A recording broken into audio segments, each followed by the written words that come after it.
What's up guys, it's the bearded wonder Gaibriul here, coach of the LA Galuxray for week 5 of the Battle Union. This week we are facing off against one of my favourite people in the entire community. He's a nice guy, he's a great battler, and you know what, it's an honour to be battling him, it really is. And that is Lorenzo with his team Swisskers. Awesome name, awesome logo. So, you know what, without further ado, I'm going to show you the team that I'm bringing this week. Now, I will just say, before this video, I did post up a team preview like I always do, so you will know the very specifics of the ones I brought down to the EVs. So if you want the detail of my Pokemon, go check that out. It's definitely worth a watch to see how I prepared for his team. The Pokemon that I'm bringing, I am bringing a Life Orb Ambipom with great coverage. I am bringing a Choice Scarf Rotom with, this is kind of the typical set, with Wisp instead of Trick though. I'm bringing my Mega Altaria. I'm bringing my physical Mega Altaria. I'm bringing my Air Balloon offensive Heatran. I'm bringing my Chestnut for the first time to try and tap spikes and to absorb hits from that Venusaur all day long. And the final Pokemon that I'm bringing, because it suddenly left me, is the one that I traded from the bench, and that is Goodra. Sap Sipper Goodra, again to face up against that Venusaur if he brings it. That looks like a good team, right? The colours are alright. I hate it when I don't have a green Pokemon on my team. I don't know why the balance of the team doesn't look right. This week I've got that though. But let's have a little look at what Lorenzo ended up bringing. And it's scary.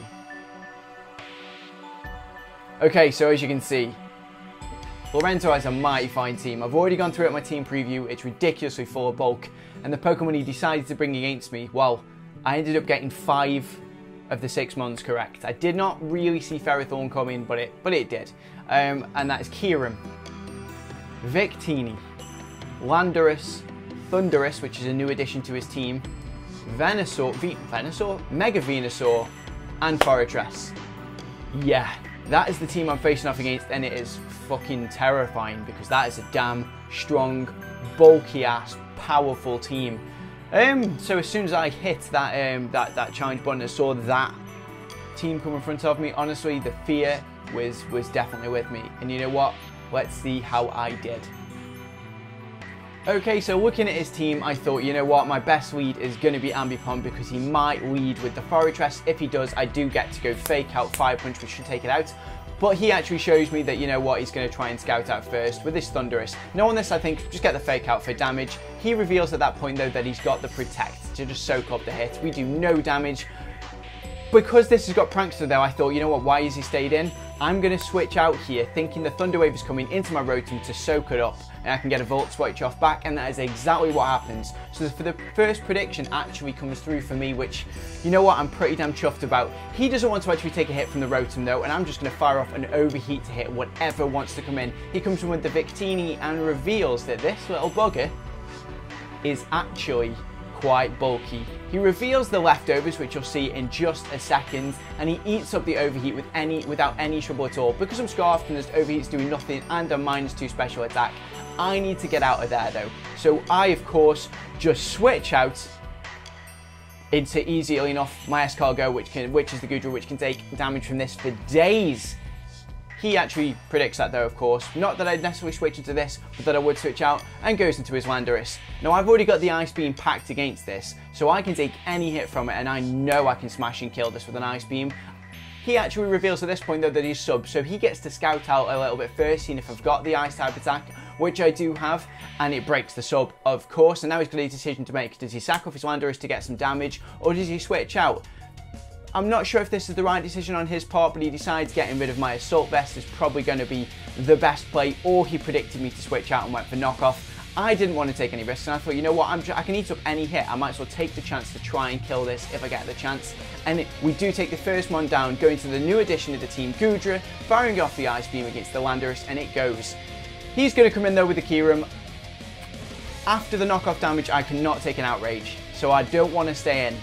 I think the best play to do is to go out into my Rotom, which is my only expendable mon, and scout out the hit.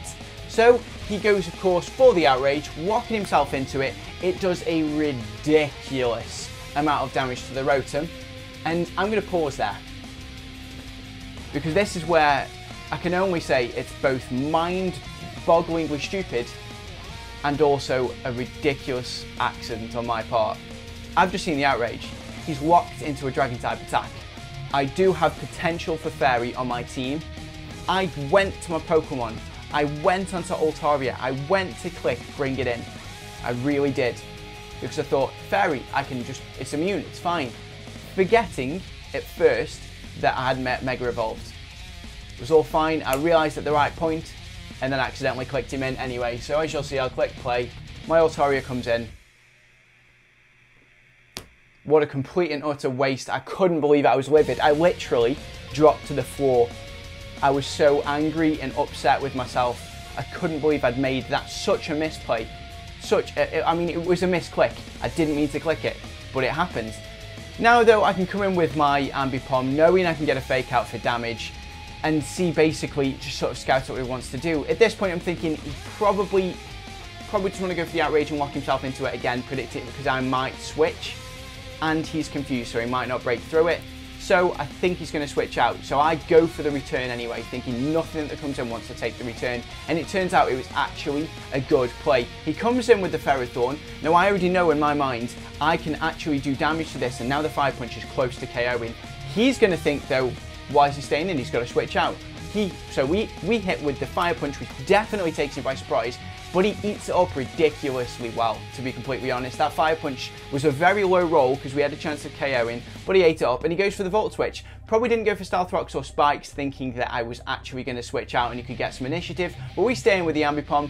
When he comes back in with this Kira now though, this guarantees it's Scarfed. I know this thing is Scarfed. I don't want Ambipom down yet. I need to get something sacrificed. Marotom's already done a little bit of work, and to be fair, looking over his team, it's not going to be that important. So I bring that in to see what he goes for. If he wants to go for the Earth Power or anything, of course, it doesn't matter against Rotom and he can walk himself into it. But he does show that he walks himself into Outrage, which is perfectly fine by me. Now, knowing this, I know my Heatran can eat hits for days, and he might just think, I'm just going to fire off a Black Fire Blast.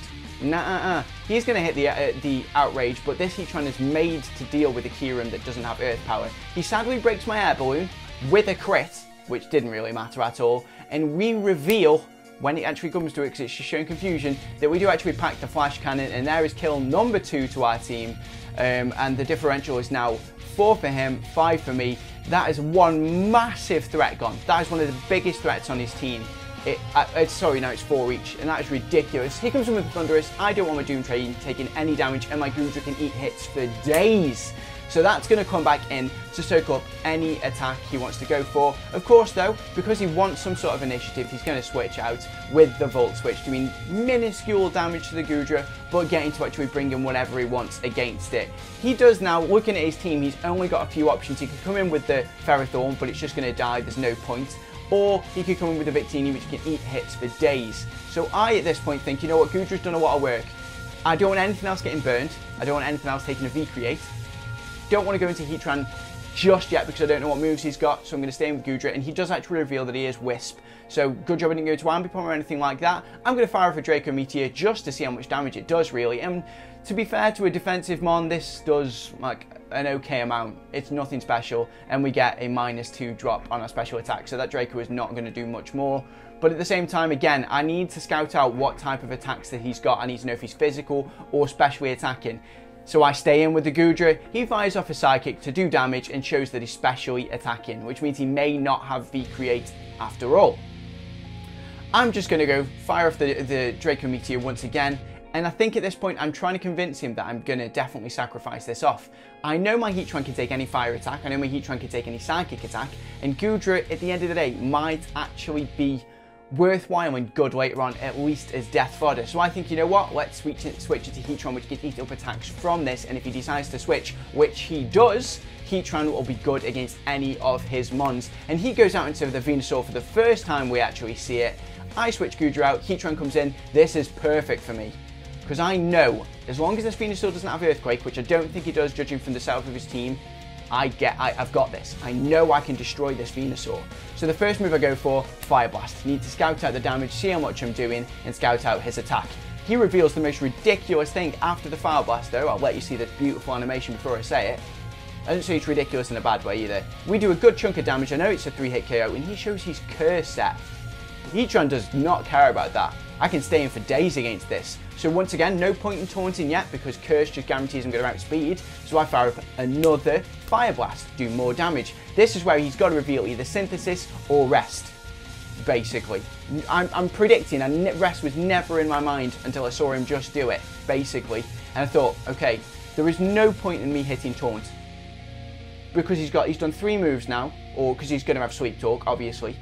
Which means he has to have Sludge Bomb, or Sludge Wave, well, Sludge Bomb, or a Grass type attack, which each one can eat up. So I'm just going to last out this sweep and hit with Fire Blasts. He's got to switch out if he wants to do anything. So I've just hit that. He's going to go for Sweep Taunt. Going to reveal, and I love this. I do absolutely love it, that he's Petal Blizzard. I love Petal Blizzard. There was part of me thinking I wish I'd gone into Gudra to get that Sap Sipper and eat it all up and survive, but then I couldn't guarantee that and he couldn't guarantee he'd go for a Grass type attack. We get the other Fire Blast, and once again he goes for Sweep Talk. Sadly, he's not going to get anything though, is he?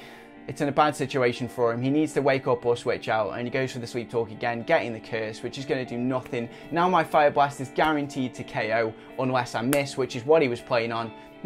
Didn't go for that though. Thought, you know what, Flash Cannon's actually going to kill him if I hit it, and it's better accuracy than Fire Blast. Why risk it? So the Flash Cannon does take him down, and there is the Mega Venusaur gone, and that is honestly the most ridiculously good thing for me. I needed to get rid of that. He then shows and comes in with the Ferrothorn. I wondered why until he showed me Cuss That Berry. He goes Cuss That Berry, Stealth Rock, because they may be important, and it's the dying hope of a Ferrothorn. I'm obviously going to kill this with a Fire Blast unless I miss, which I don't. I've been very lucky with my Fire Blast so far. And there is another Pokemon down. So 2 hits. Is it 3 or 2 hits actually? 3 hits to Heatran so far. He comes in with the Thundurus. Again, I know he's probably going to predict me to switch out because I don't want my Heatran to die. So he's going to go for Volt Switch, which I can eat up for days. Or he was going to go for Thunder Wave, so I just fire off the Fire Blast, knowing again anything that comes in out of the Victini or Thundurus would have killed it, would have taken crap damage. And the Victini does come in. We do get some hacks though, because that does get a crit, and that may have mattered. It's very, like, it was a roll. I think it would have been okay, but the crit guaranteed it. Now his last one is the Thundurus. This Heatran has done more than enough work, and I don't want anything else to come in. I could have sacrificed the Gudra at any point now, but I thought, you know what, there is no point when I can just try and take him by surprise with Fire Blast from the Heatran, and that's exactly what we do. This game is now sewn up, because we're in a situation where I can come in with Ambipom, a return does KO, I am outspeeding because he's revealed that he's not Scarfed. He's going to protect up on my Fake Out. I'm going to go for Fake Out, obviously, just to get that little bit of extra damage and guarantee the return. But of course, he actually protects against that. He goes for Thunder Wave to try and get some hacks against me, because if I get fully paralyzed on 2 occasions, he's going to win. Probably. But we don't. We break through the paralysis, we hit with the return, and that is going to be GG Enzo. And it ends up being my best differential so far, which is a massive surprise to me, because that team was fucking frightening. And we end up with a 3-0 victory, with the Gudra somehow surviving from being burned and on like minuscule health. The Heatran putting in ridiculous amounts of work, I think taking it up to either 6-2 or 5-2 now on its differentials with its KO, and it's only come to 2 battles. That Pokemon, there's a reason why I chose it first in my draft, and that is exactly it. What I'll say though is thank you so much for the battle, Enzo. It was an awesome one. You're a top guy, and honestly, even if you'd won that, I would not have been salty. I couldn't be. You're an awesome person. I hope to face you in the playoffs. I desperately do, and I know that you want that as well, because you want your revenge for both these wins I've had against you now. And you know what? You deserve that revenge, because you're a better battler than me, in my opinion, and probably other people's opinion as well. So that puts us at 4-1. We've lost 1 game so far, and it was against the mighty powerful Xenon, and we're cruising. But next week we are against Fredomian. Tough team, very well drafted team. Fredomian is up there in the rankings, and he's going to be tough. He's been on a losing streak recently, but so he'll be fighting back to try and get that from me, and it's very possible that he'll beat me, obviously. But I'm going to prepare as best I can for him. I'm going to take as much time, because this is where it gets seriously important now, because I do not want to go 4-2. I want to go 5-1. And then I want to go 6-1, and then when I'm facing Animate, I want to go 7-1. Not sure that's going to happen, but you know what? I have to goddamn try, and that is all that matters. Thank you so much for watching, guys. If you've stuck out this long, it's not that long of a video, which is always pretty good. And if you enjoyed yourself, please don't forget to smash that like button below the video. Also, hit me up in the comments with how you think I did, what Pokemon you'd like to, what Pokemon builds you've got for suggestions. If you thought I brought the right team, if you thought my Heatran did a good job, which obviously it did, it was MVP. More importantly though, have yourselves a damn fine day. I'm euphoric, I am loving life, and I know and hope you are too. I'll see you next time.